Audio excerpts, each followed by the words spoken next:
Hello friends, welcome to my mini vlog. ఇదైతే శ్రీరామనవమి రోజు vlog అనమాట. చాలా లేట్ అయిపోయిందండి వ్లాగ్ పెట్టడానికి. సో ఇంకా మార్నింగే మంచిగా రెడీ అయిపోయాను. ఈ డ్రెస్ అయితే నేను మీషోలో తీసుకున్నాను. రివ్యూ కూడా షేర్ చేశాను అనమాట. ఎవరైనా చూడని వాళ్ళు చూడండి. అండ్ టెంపుల్కి అయితే రీచ్ అయిపోయాము. సో మాకు దగ్గరనే ఉంటుంది అనమాట, ఒక 5 minutes డిస్టెన్స్ అంతే. సో చాలా పెద్ద టెంపుల్ అండి, అందరూ ఇక్కడికే వస్తారు. ఇంకా పెద్ద టెంపుల్ కాబట్టి చాలామందే ఉన్నారు. అండ్ అన్ని దేవుళ్ళు ఉంటారనమాట.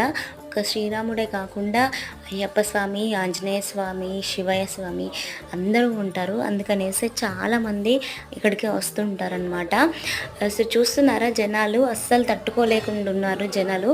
ఇంకా మేమైతే వెళ్ళేసి ఇంకా మనం అంత దర్శనం కంప్లీట్ అయిపోయాక అన్నదానం చేస్తారు కదండి ఖచ్చితంగా నవమి రోజు. సో ఇంకా తినడానికి అయితే వచ్చేసామన్నమాట. ఇంకా తినడంతో ఇంకా ఇంటికి అయితే వెళ్ళిపోయాము. ఇలా